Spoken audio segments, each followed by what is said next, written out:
Bismillahirrahmanirrahim. Assalamualaikum warahmatullahi wabarakatuh. Alhamdulillah, wassalatu wassalamu ala rasulillah wa ala alihi wa ashabihi wa man tabi'ahum bi ihsanin ila yaumiddin, amma ba'd. Allah Subhanahu wa ta'ala berfirman di dalam surah Al-A'raf ayat 191. Al-A'raf 191. Kata Allah Subhanahu wa ta'ala, ayushrikuna ma la yakhluqu syai'aw wa hum yukhlaqun. Apakah mereka menyekutukan Allah, menyembah sesuatu yang mereka tidak menciptakan sama sekali? Wa hum yukhlaqun, justru mereka yang diciptakan.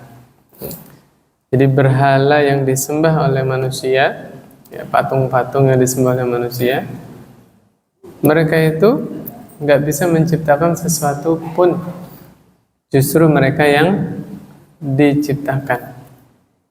Makanya dalam kaidah memahami takdir yang 4 poin itu, al-ilmu, al-kitabah, al-masyiah, yang terakhir al-khalqu. Masalah penciptaan itu kan finishnya apa?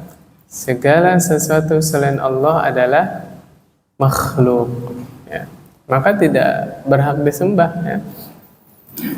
Kemudian Allah tekankan di ayat 192-nya, wala yastati'una lahum nasra.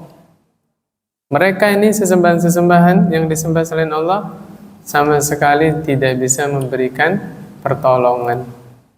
Wala anfusahum yansurun, justru mereka itu tidak bisa menolong diri mereka sendiri. Nah, itulah alasan kenapa Nabiullah Ibrahim alaihissalam menghancurkan patung-patung di zaman beliau. Itu sebenarnya Nabi Ibrahim sedang mengajak berpikir, ini loh Tuhan-Tuhan kalian yang selama ini disembah tidak bisa mendengar, tidak bisa berbicara. Pas Nabi Ibrahim datang kan ditanyakan patungnya, kenapa engkau tidak makan? Karena di sisi patung itu ada sesajen. Baru dipukul pakai tangan kanannya Nabi Ibrahim. Kalau di ayat itu dorbam bil yamin, dengan tangan kanan. Nah, mereka untuk menolong diri sendiri aja, membela diri nggak mampu, apalagi bisa memberikan manfaat untuk yang menyembahnya. Faedah yang pertama, bayanu jahlil musyrikin. Allah sedang menjelaskan kejahilan orang-orang musyrik. Nah, tapi gini Pak, orang-orang musyrik yang menyembah patung-patung itu tidak sesederhana yang kita pikirkan. Mereka juga di kepalanya ada syubhat. Syubhatnya apa? Mereka benci loh sama orang-orang Islam. Orang musyrik itu benci sama orang Islam. Karena orang Islam kan paling memerangi kesyirikan. Sapi di kalangan mereka diagungkan, ya kan? Kita setiap tahun kita sembelih, kita makan, ya kan? Gimana nggak marah mereka? Nah, mereka pernah menerangkan, ya, menyalah-nyalakan kita. Kita ini katanya asal ngomong, menuduh orang-orang musyrik itu nyembah batu, nyembah patung. Karena mereka juga tidak merasa nyembah patung, tidak merasa nyembah batu. Dia bilang begini Pak, tidak semua patung itu boleh disembah. Pernah ngeliat patung yang di Gapura, ya, yang di depan pintu gerbang, disembah nggak? Enggak. Jadi patung yang boleh disembah di kalangan mereka itu kalau yang sudah diritualkan. Jadi nggak sembarangan patung boleh disembah. Patung itu diritualkan, bahasanya itu dilantik.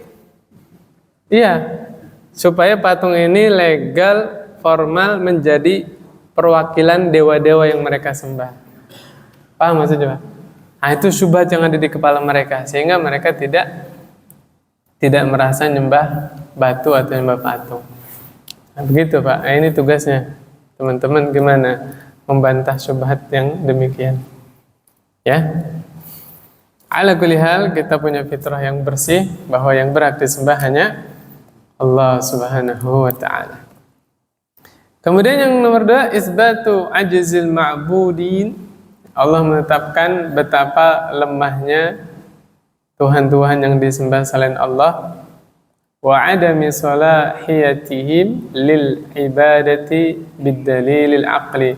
Dan secara akal pun, ya logikanya, batu-batu, patung-patung tersebut tidak bisa mendatangkan maslahat. Nggak bisa. Ya.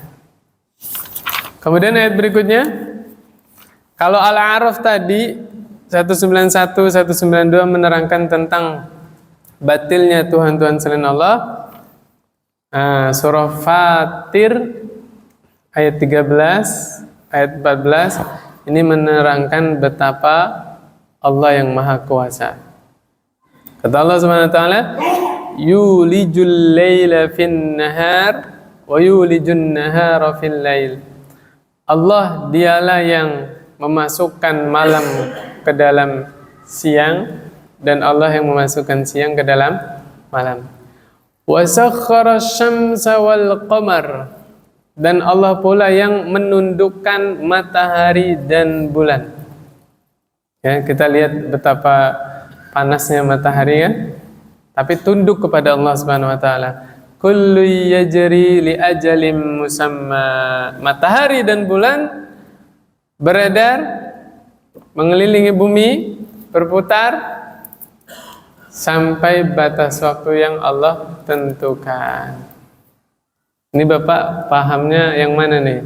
Bumi mengelilingi matahari apa matahari mengelilingi bumi? Ayo.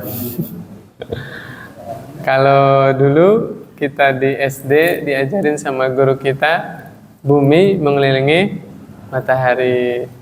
Tapi kalau kita mau profesional, mendatangkan dalil-dalil ya, di Al-Quran saya ketemunya yang bergerak itu matahari. Yang bergerak matahari. Justru saya ketemu dalilnya bumi itu diam, tetap. Allah ciptakan gunung-gunung itu sebagai pasak, biar bumi itu tenang, tidak bergerak. Nah, nanti itu inilah di lain waktu lah ya, masalah itu. Ada bukunya itu, Ustadz Abu Ubaidah As-Sidawi kalau nggak salah bikin buku Matahari Mengelilingi Bumi, ada itu bukunya khusus. Karena begini Bapak Ibu yang dirahmati Allah Subhanahu wa taala, boleh dibuktikan, buka kamus istilah yajri. Yajri itu di dalam bahasa Arab untuk menyebutkan sesuatu benda yang berpindah. Satu tempat pindah ke tempat lain, itu namanya yajri. Ya, bisa diterjemahkan mengalir, bisa diterjemahkan berlari. Kalau yang disebut yajri ini bulan dan matahari, berarti yang dimaksud matahari mengelilingi bumi. Termasuk pendapat penulis ini. Ini yang mensyarah ini Muhammad bin Abdul Aziz As-Sulaiman Al-Qara'awi. Di antara faedah ayat surah Fatir ayat 13 ini adalah annasyamsa tajri wa tasiru wa laysat sabitatan. Sesungguhnya matahari itu bergerak dan dia wa tasiru ya, mengorbit dan tidak diam. Jelas ya? Ya wallahu alam, kalau saya sih pribadi ngikut dalil itu. Bahkan nanti ada hadis Pak, Bu. Nanti ini seru ini, cari nanti dalilnya ya. Hadisnya bunyinya begini. Nabi cerita, setiap hari matahari itu terbenam. Dan setiap terbenam matahari datang kepada Allah, sujud kepada Allah, minta izin supaya diizinkan terbit dari timur. Itu setiap hari berulang. Sampai tiba masanya nanti matahari itu terbenam, kemudian sujud kepada Allah, minta izin kepada Allah supaya dibolehkan terbit dari timur, Allah tidak izinkan. Akhirnya matahari terbit dari barat, terbit dari tempat dia terbenam. Itu ada hadisnya. Nah, gimana tuh memahami hadis itu? Ya, nanti dicari tahu lagi, silakan. Bagaimana penjelasannya ya? Kemudian, Zalikumullahu rabbukum lahul mulk.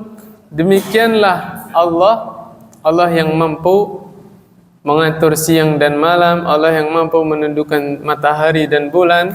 Semuanya Allah tentukan waktunya ya.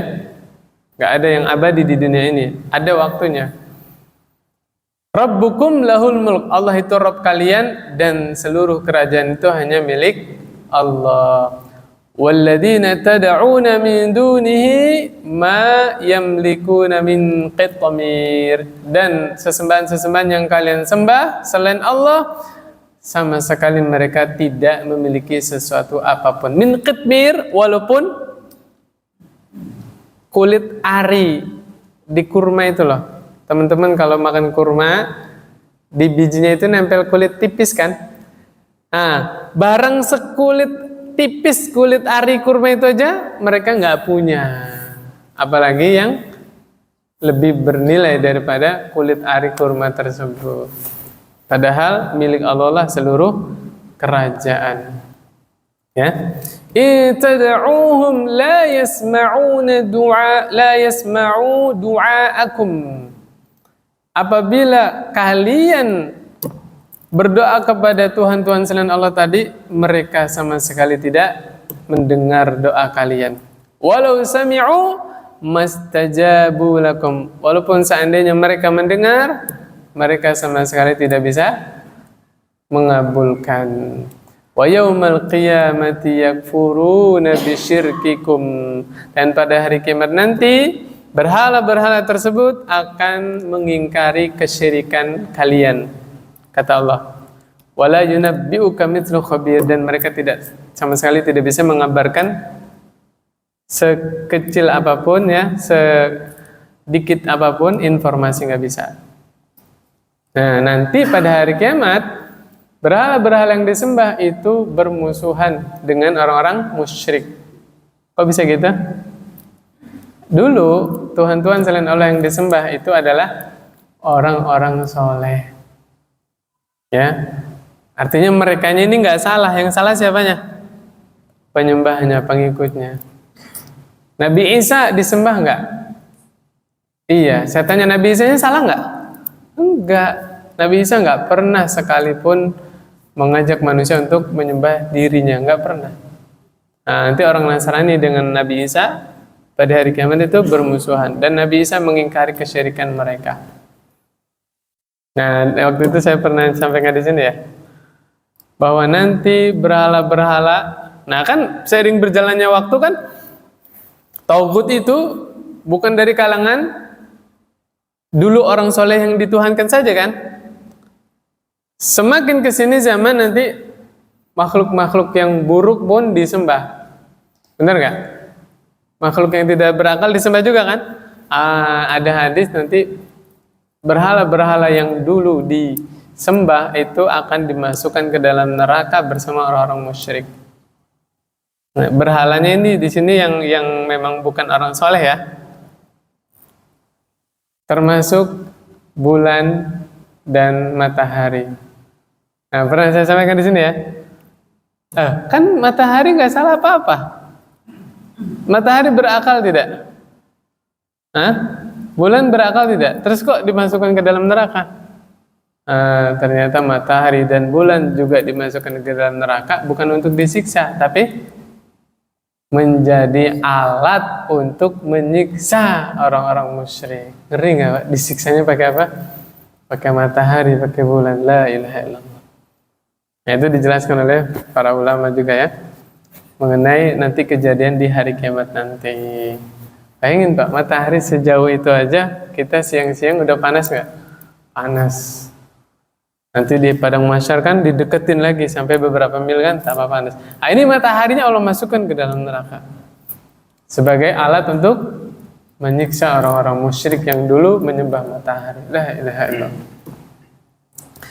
Nah, tadi yang pertama sudah disebutkan ya, anna syamsa tajri wa tasiru wa laysat sabitatan, bahwa sesungguhnya matahari itu berjalan, beredar, dan matahari tidak diam. Yang kedua, annal asnam la tamliku li'ubbadiha naf'an wa la darran. Sesungguhnya berhala-berhala itu tidak memiliki sesuatu apapun yang diberikan untuk para penyembahnya, tidak bisa mendatangkan manfaat maupun mendatangkan mudarat. La fid dunya wala fil akhirah. Manfaat dan mudarat itu tidak bisa dia datangkan baik di dunia maupun di akhirat. Yang ketiga, anna syirka sababun lil adawati bainal abidin wal ma'budin. Sesungguhnya kesyirikan itu adalah sebab permusuhan antara yang disembah dan yang menyembah. Yang keempat, yang terakhir, yu'khadul ilmu min masadirihim. Ilmu itu diambil dari sumbernya. Mohon maaf Bapak Ibu, nggak bisa kita dengar kajian ngawur sembarangan, sembarang ustadz kita dengar. Sebagian orang punya prinsip, ya semua ustadz kan ngajarin kebaikan, kita ambil baiknya, buang buruknya. Emang ada ustadz yang ngajarin keburukan? Ada nggak? Banyak. Ustadz yang ngajarin keburukan adalah ustadz yang mengajak jamaahnya untuk menyelisihi sunnah. Udah jelas dalilnya, Al-Quran, hadis jelas. Dia menganjurkan pendapat yang lain. Paham nggak Pak? Kita suka nuduh-nuduh Wahabi sesat, bareng ditanya apa definisi aliran sesat, bisa nggak menjabarkan? Jangan-jangan kalau kita ketemu, kita jabarkan definisi aliran sesat adalah gimana, jangan-jangan yang nuduh sesat yang kena tuduhan tersebut. Ayo, iya nggak? Secara umum kan, orang yang sesat adalah orang yang menyimpang dari jalan Allah. Ya enggak? Tidak taat kepada Rasulullah sallallahu alaihi wasallam, ya kan? Kalau kembali surah An-Nisa, wa may yushaqiqir rasula min ba'di ma tabayyana lahumul huda wa yattabi' ghayra sabilil mu'minin. Ayo kita buka sebareng-bareng nih. Biar kajiannya bukan apa? Ngeraba-raba, enggak, bukan rawang-rawang. Nih. Surah An-Nisa ayat 115. Ayat berapa Pak? Bu? 115. Surahnya surah An-Nisa. Apa kata Allah?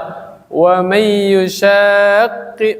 yushaqiqir rasula min ba'di ma tabayyana lahul huda wa yattabi' ghayra sabilil mu'minin nuwallihi ma tawalla wa nuslihi jahannam wa sa'at masira. Siapa itu orang sesat? Barang siapa yang menentang Rasul. Tuh. Berarti orang sesat yang bagaimana? Menyelisihi Rasul, membantah Rasul. Rasulnya sudah meninggal kan? Yang membantah hadis. Nah, tuh. Nabinya akan apa? Hadisnya akan hidup selamanya sampai hari kiamat, ya kan? Syariatnya akan hidup selamanya sampai hari kiamat. Setelah datang kebenaran, setelah jelas kebenaran baginya, dia tetap menentang Rasul. Nah, itu orang sesat. Ada lanjutannya Pak, Bu, ayatnya. Wa yattabi' ghayra sabilil mu'minin, dan mengikuti jalan yang bukan jalannya orang-orang mukmin. Yang pernah belajar bahasa Arab, al-mu'minin ada alif lam ma'rifah kan? Berarti yang dimaksud kaum mukminin jelas. Siapa? Orang mukmin yang hidup di zaman itu. Yang hidup di zaman Rasul siapa? Para sahabat. Berarti orang sesat adalah orang yang membantah hadis dan menyelisihi jalannya para sahabat. Jelas? Ayat ini Pak. Nah, kalau pengen menuduh seseorang itu sesat-sesat, ya dibilang Wahabi sesat, coba ditimbang sama ayat ini. Ya, kekeliruan kita di mana, kesesatan kita di mana, gitu. Jangan-jangan yang nuduh itu yang membantah Rasul, yang menyelisih jalan para sahabat. Kembali lagi ke sini. Ya. Jadi mengambil ilmu itu kepada siapa? Sumbernya. Teman-teman yang dirahmati Allah Subhanahu wa taala, kalau ada orang sakit jantung, dia datangnya kemana? Ahli jantung. Jajal Bapak ada masalah jantung, datangnya ke dokter kulit. Dimarahin dokter kulit. Ya kan? Ada orang sakit mata misalnya, datangnya ke ahli jantung. Diomelin gak sama dokternya? Iya kan?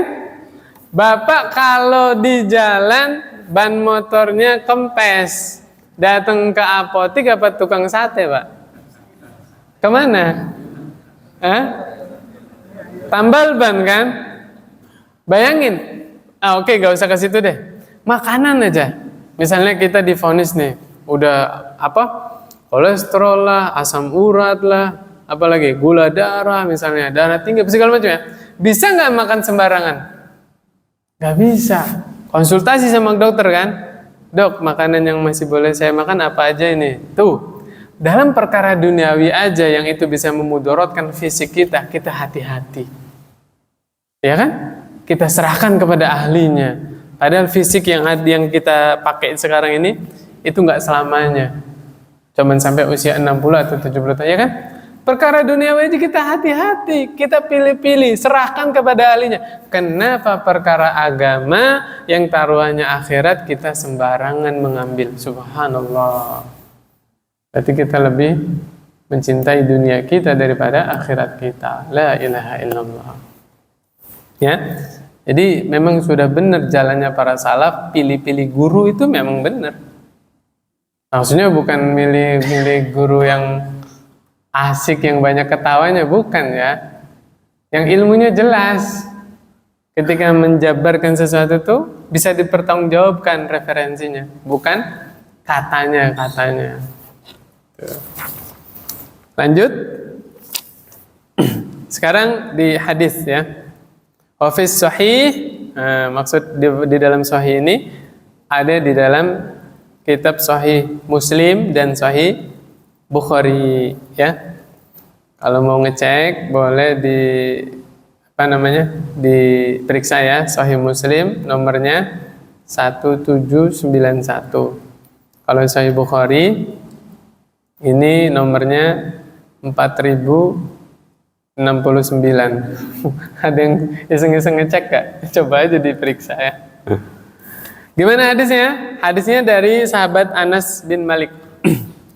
Qala, Anas berkata, syujjan nabiyyu sallallahu alaihi wasallam yauma Uhud. Pada perang Uhud, Nabi sallallahu alaihi wasallam terluka. Ini udah ketika Nabi terluka, ini sudah dalil jelas Nabi mengetahui hal yang gaib atau tidak? Enggak. Kalau Nabi tahu hal yang gaib, Nabi nggak akan terluka. Ya nggak? Sebelum ditebas, bisa minggir dong. Ya nggak? Loh, kok ada yang bukan Nabi, orang zaman sekarang ngaku mengklaim bisa meramal. Subhanallah. Ada nggak? Walaupun pakai sorban, walaupun pakai jubah, tapi kalau dia mengklaim bisa membaca takdir, bisa memprediksi meramal kejadian besok, pastikan itu adalah dukun. Walaupun orang-orang manggilnya ustadz, ya, walaupun dia pakai sorban, pakai jubah, enggak. Nabi aja nggak tahu hal yang gaib. Malaikat tahu hal yang gaib tidak? Tidak. Ya, ada hadis ketika 100 orang yang membunuh 100 orang itu kan meninggal di tengah jalan, malaikat rahmat datang, malaikat azab datang, berdebat kan, ini bagian saya, ini bagian itu. Dia nggak tahu hal yang gaib.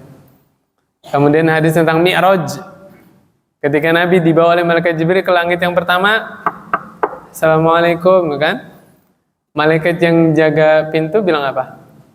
Siapa di situ? Nggak tahu hal yang gaib.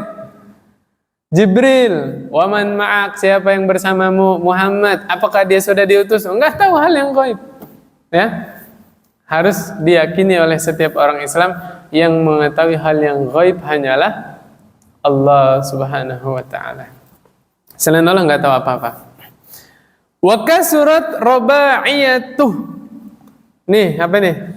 Gigi gerahamnya Pak sampai pecah. Jadi helmnya Nabi itu ya ditebas sama pedangnya orang musyrikin Quraisy, helmnya nancep ke pipinya Rasul, Pak. Wajahnya Nabi sobek, gigi geraham Nabi pecah. Nah, ya Nabi juga manusia kan, ada sisi kemanusiaannya. Nabi marah, Nabi bilang, "Kaifa yuflihu qaumun syajju nabiyahum?" Bagaimana suatu kaum bisa beruntung nabinya dilukai? Wajar nggak Nabi bilang gitu? Wajar. Bukannya Allah bela, Allah malah tegur nabinya yang mulia. Surah Ali Imran ayat 128. Kata Allah Subhanahu wa taala, "Laisa laka minal amri syai'." Mereka melukaimu itu bukan urusanmu sama sekali. Aw yatuba 'alaihim aw yu'adzibahum. Mau Allah menerima taubat mereka atau Allah mengazab mereka, fa innahum zalimun, lantaran mereka orang-orang zalim, itu terserah Allah. Saya tanya, Pak. Siapa yang punya strategi menggerakkan kavaleri pasukannya itu muter gunung Uhud sehingga Nabi terluka? Siapa, Pak? Sahabat terbunuh 70 orang kan di perang Uhud. Siapa? Khalid bin Walid. Saya tanya, Khalid bin Walid gimana akhir hayatnya? Wafat di atas Islam. Padahal penyebab Nabi terluka siapa? Khalid bin Walid. Ketika itu Nabi marah, bagaimana suatu kaum bisa beruntung kalau nabinya dilukai? Tapi Allah berkehendak lain. Disinilah kita semua yang hadir di sini tidak boleh memvonis orang, apalagi memvonis seluruh kehidupannya. Jangan sampai seseorang berbuat satu yang bikin kita marah, kemudian kita marah sama dia, kita bilang apa? Kayak begini nih penghuni neraka. Na'udzubillah. Ada kan yang begitu kan? Saking emosinya itu. Suami marah sama istrinya, mungkin istrinya buat salah apalah, suaminya marah banget, dibilang apa? Ah ini nih model istri penghuni neraka. Na'udzubillah. Allah nggak suka ucapan seperti itu. Bisa jadi yang divonis itu Allah ampuni, Allah terima taubatnya. Yang memvonis itu Allah masukkan ke dalam neraka. Surga neraka itu hak prerogatif Allah. Kita nggak boleh memvonis seorang pun. Nah ini pelajarannya di situ. Sampai Khalid bin Walid punya gelar apa? Saifullah. Bapak ini enggak. Khalid bin Walid itu sangat mendambakan mati syahid. Ya, perang apa yang beliau tidak hadir? Di masa Rasul, di masa Abu Bakar melulu jadi pemimpin perang kan? Di masa Umar lengser. Umar yang copot, Pak. Nanti dah kita bahas sedikit. Saya tanya, Khalid bin Walid meninggalnya di medan perang apa di atas kasur? Di atas kasur. Kenapa, Pak? Kenapa? Karena gelar beliau Saifullah, pedang Allah mustahil patah, Pak. Mustahil rusak pedang Allah. Makanya nggak ada yang bisa ngalahin Khalid bin Walid, siapapun musuhnya. Makanya Allah takdirkan meninggalnya di mana? Di atas kasur. Oh, itu badannya semua luka itu. Yang kena anak panah, kena tombak, kena pedang itu penuh badannya. Ya, Khalid bin Walid. Tapi Allah takdirkan wafatnya di atas kasur. Tapi ada hadis, Pak, siapa yang jujur menginginkan syahid, Allah berikan pahala syahid. Itu ada hadisnya. Kan kita juga pengen mati syahid di medan perang, nggak boleh pasrah, nggak boleh bunuh diri, Pak. Itu merusak strategi, ya kan? Malah membuat kaum muslimin kalah, ya kan? Nggak boleh. Khalid bin Walid bersungguh-sungguh ketika berperang. Nah, yang menarik itu di masa Umar, Pak. Di masa Umar, Khalid bin Walid dicopot. Ya kan? Pas dicopot, besoknya pengumuman perang. Khalid bin Walid tetap ikut perang. Khalid bin Walid datang, Pak. Nah, prajurit yang lain bingung. Jadi prajurit bawahan biasa. Khalid, Anda ikut perang. Apa jawab Khalid? Aku berperang karena Allah, bukan karena Umar. Subhanallah. Khalid bin Walid itu sangat menjaga hati. Umar menjaga hati kaum muslimin. Umar gak mau kaum muslimin bergantung kepada Khalid. Umar pengen membuktikan, nih perang yang gak dipimpin Khalid, Allah berkehendak menang, kita bisa menang. Tuh, yang dijaga hati kaum muslimin. Umar itu paling dalam hal akidah, dalam hal tauhid itu paling keras, paling tegas. Kalau nggak salah di Mesir waktu itu kaum muslimin ekspansi, di situ ada jasadnya Nabi Daniel. Penduduk kampung itu setiap ingin minta hujan itu bertawasul lewat jasadnya Nabi Daniel tadi, dan diijabah oleh Allah. Jadi jasadnya itu nggak dikubur ratusan tahun, ya 500 tahun kalau nggak salah. Itu kalau penduduk situ mengalami kekeringan, jasadnya Nabi Daniel dikeluarin, Pak. Semuanya tawasul, ya, minta hujan kepada Allah, wasilahnya jasadnya, dan turun hujan. Memang kan fisik Nabi kan Allah berkahi kan, tapi Umar nggak suka seperti ini. Jadinya bergantung kepada jasad tersebut kan. Malam harinya, Pak, prajurit kaum muslimin diperintahkan menggali 13 liang lahat. Digali itu. Baru Nabi tadi dimakamkan di salah satu liang lahat tadi, biar nggak ketahuan kuburannya. Itu Umar seperti itu, Pak. Dalam perkara tauhid, akidah itu keras. Itulah kenapa syaitan takut sama Umar. Kalau Umar lewat sini, syaitan lewat mana, Pak? Muter sana, Pak, ya. Kenapa? Tauhidnya, Pak. Ya, ketika orang tegas dalam beragama, tauhidnya lurus, benar, syaitan juga takut menjauh dari orang tersebut. Jadi yang benar jin itu takut manusia, Pak. Ya, gitu. Kembali ke sini lagi. Faedah yang pertama, annal anbiya tajri alaihimul amrad wal asqam. Bahwa sesungguhnya para nabi itu mengalami sakit badan, sakit fisik. Apa nih bedanya? Amrod, asqam, bedanya apa? Sakit badan, sakit fisik. Kalau sakit badan itu ya demam, apalagi? Meriang, kayak gitu-gitu lah ya. Sakit kepala. Nah. Kalau sakit fisik itu terluka, ya. Apa yang dilukai dari luar, sakit yang dari luar. Kalau sakit badan dari dalam. Mimma yusbitu basyariyatahum, ya. Sebagaimana yang juga menimpa manusia biasa, ya. Jadi Nabi juga manusia. Jangan sampai kita mengagungkan Nabi di atas derajat yang semestinya. Annal anbiya la yaqdiruna ala syai'in illa ma aqdarahumullahu alaih. Nabi itu nggak tahu takdir. Nabi nggak bisa menetapkan takdir untuk dirinya sendiri kecuali apa yang Allah tetapkan. Bagaimana dengan orang-orang yang di bawah Nabi? Jelas ya? Nabi nggak tahu hal yang gaib. Nabi nggak tahu yang akan terjadi. Semuanya itu atas ketetapan Allah. Bagaimana dengan orang-orang yang di bawah Nabi? Kemudian ketiga, la ya'lamu khatimal a'mal illallah. Tidak ada seorang pun yang mengetahui akhir penutup amalan seseorang kecuali Allah, ya. Kalau di hadis yang lain, innamal a'malu binniyat, innamal a'malu bil khawatim. Yang menjadi pertimbangan itu adalah amalan yang terakhir yang dia lakukan. Kemudian yang keempat, anna taubata tamhu ma qablaha. Sesungguhnya taubat itu menghapuskan dosa-dosa yang sebelumnya. Seberapa besar dosanya, seberapa banyak dia melakukan dosa, kalau dia taubat, Allah ampuni semuanya. Yang dibahas siapa ini? Khalid bin Walid tadi, memimpin perang Uhud kan? Abu Sufyan, masuk Islam nggak, Pak? Masuk Islam. Amr ibnul As, di perang Uhud, mereka masih musyrik. Amr ibnul As, Abu Sufyan, Khalid bin Walid, ya. Allah kasih hidayah, di akhir hayat taubat masuk Islam. Semua dosa-dosa yang lalu Allah hapuskan. Anna zulma sababun lil azab. Sesungguhnya kezaliman itu sebab turunnya azab. Nah, zalim ini nanti minimal ada 3, Pak.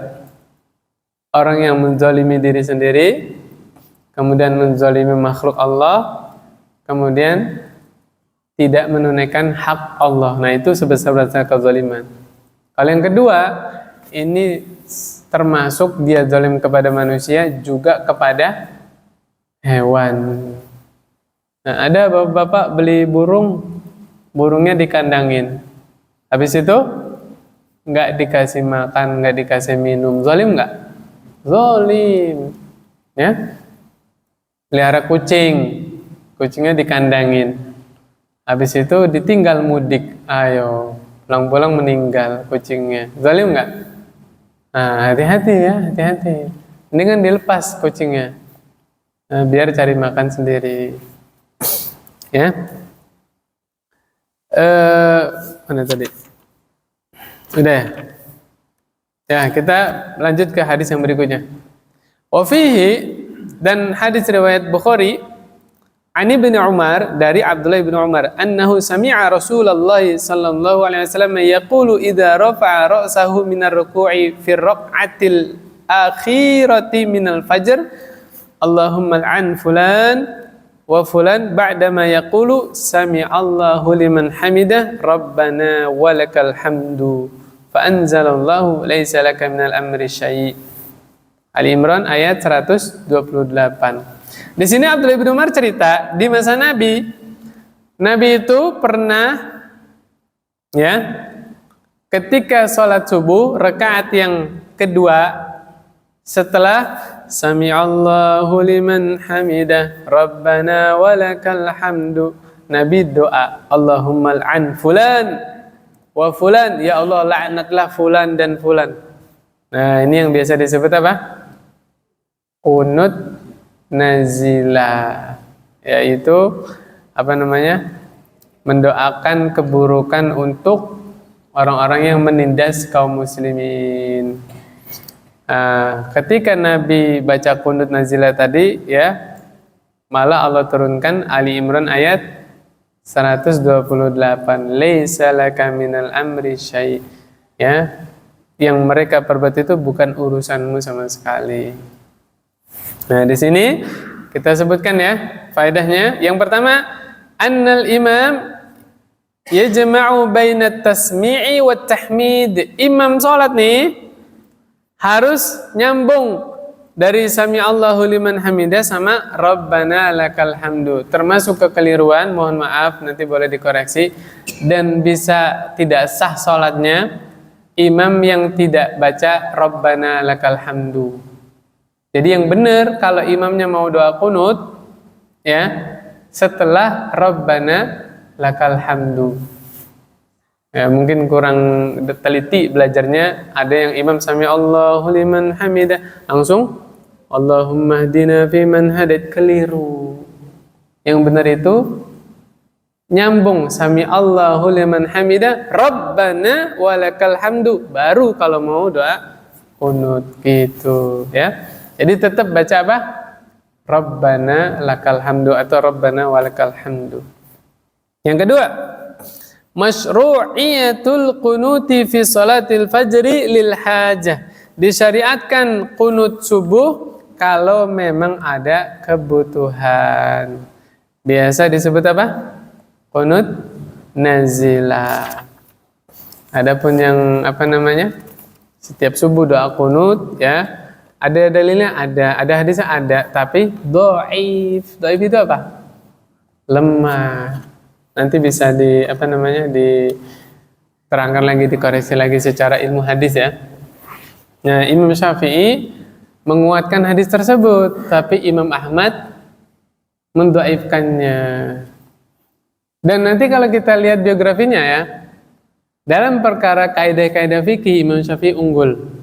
Makanya Imam Ahmad berguru kepada Imam Syafi'i. Tapi dalam perkara hadis, Imam Syafi'i sama Imam Ahmad mana yang lebih ahli? Imam Ahmad. Imam Syafi'i juga mengakui, wahai Ahmad, kalau sampai kepadamu satu hadis, kabarkan kepadaku, Anda lebih paham daripada saya. Itu mengakui. Coba saya tanya, Pernah dengar nggak hadis riwayat Imam Syafi'i? Selama kita ngaji, ayo. Ya, biasanya disebut apa? Bukhari, Muslim, An-Nasai, Abu Dawud, At-Tirmidzi, Imam Ahmad. Sering kan? Nah, para ahli hadis juga mengakui bahwa yang ahli dalam ilmu hadis adalah Imam Ahmad. Imam Malik ada muwatta'nya Imam Malik kan?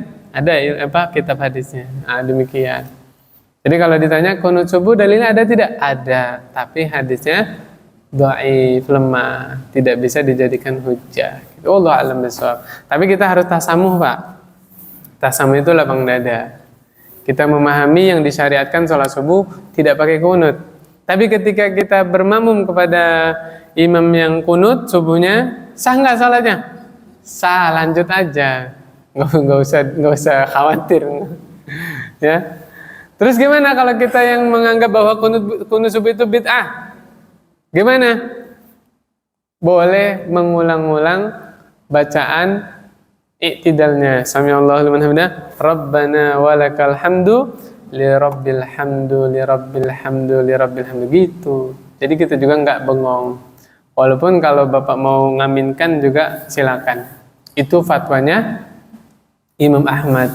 Ketika ditanya, ya wahai imam, kalau kita bermakmum kepada imam yang kunut gimana? Ya ikut kunut. Itu salah satu fatwanya.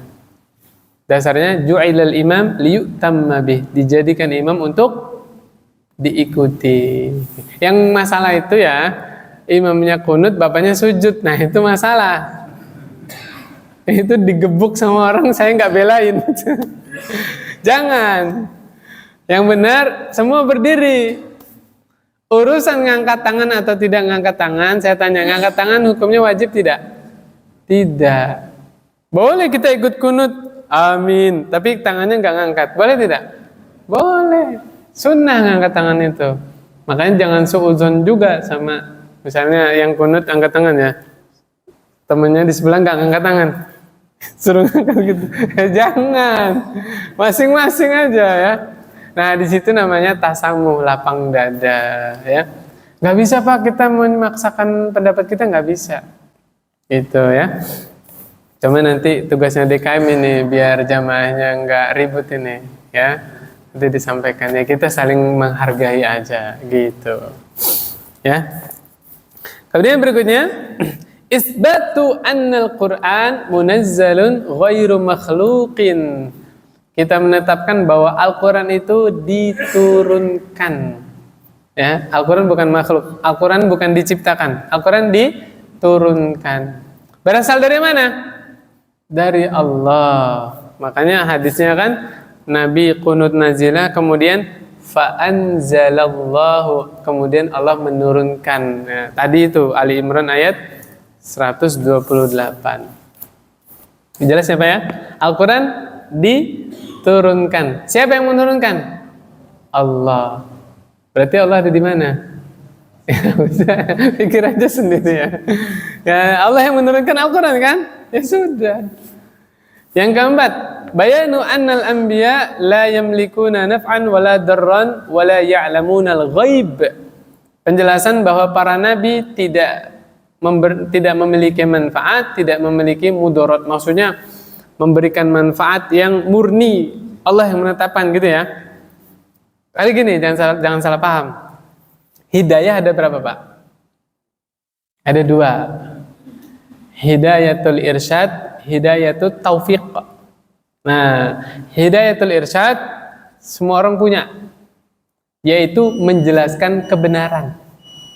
Para nabi bisa nggak menjelaskan kebenaran? Iya, tapi untuk menetapkan orang yang diajak ngomong itu dapat hidayah, itu hanya Allah menentukan. Itu yang disebut hidayatul taufik. Gampangnya gini Pak, teman-teman udah tahu kan keutamaan sholat tahajud? Itu udah punya hidayatul irsyad. Penjelasan tentang faedah sholat tahajud kita paham semua kan? Untuk bisa menegakkan sholat tahajud, kita bisa bangun malam, kita butuh hidayah taufik. Nah, itu bedanya Pak. Kita tahu keutamaan sedekah, udah tahu Pak semuanya? Bapak baru dapat hidayah irsyad. Tapi untuk bisa menjalankan kita benar praktek ilmu yang kita dapat, kita butuh hidayah taufik. Nah itu bedanya. Dan para nabi, gimana ya? Saya nggak bisa jawab ini. Hal misal. Sebagian orang masih kondon nazilah sampai sekarang ya. Kalau dihitung musibah, bukan Palestina doang Pak, Sudan juga begitu, Yaman juga sampai sekarang masih begitu. Ya, nanti jadinya terus-terusan kita salat pakai kondon nazilah, ya. Ya Allah alam bisawab. Kalau memang dia nggak khawatirnya dia punya hujah sendiri ya. Cuman yang saya pernah tahu, kutub nazilah itu juga nanti nunggu instruksi dari pemerintah setempat. Saya pernah dengar seperti itu. Contohnya MUI mengarahkan masyarakat Indonesia kutub nazilah untuk saudara kita yang di Sudan misalnya atau di Palestina. Nah itu disyariatkan. Kalau memang ada instruksi resmi dari pemerintah tersebut. Tapi kalau nggak ada ya saya nggak berani jawab bagaimana menghukuminya. Wallahu a'lam bishawab. Oh iya. Jadi turun ayat itu berhenti kutub nazilah gitu kan? Oh iya. Ya saya nangkep. Jadi maksudnya Bapak ini jazakallahu khairan. Nabi waktu itu kutub nazilah turun ayat itu akhirnya berhenti mendoakan. Saya tanya, sebrengsek-brengseknya syaiton nyahu, mungkin nggak dia dapat hidayah? Bisa aja kan? Ya, saya paham. Jadi turun ayat itu akhirnya berhenti. Artinya mendoakan kutub nazilah yang nggak terus-terusan.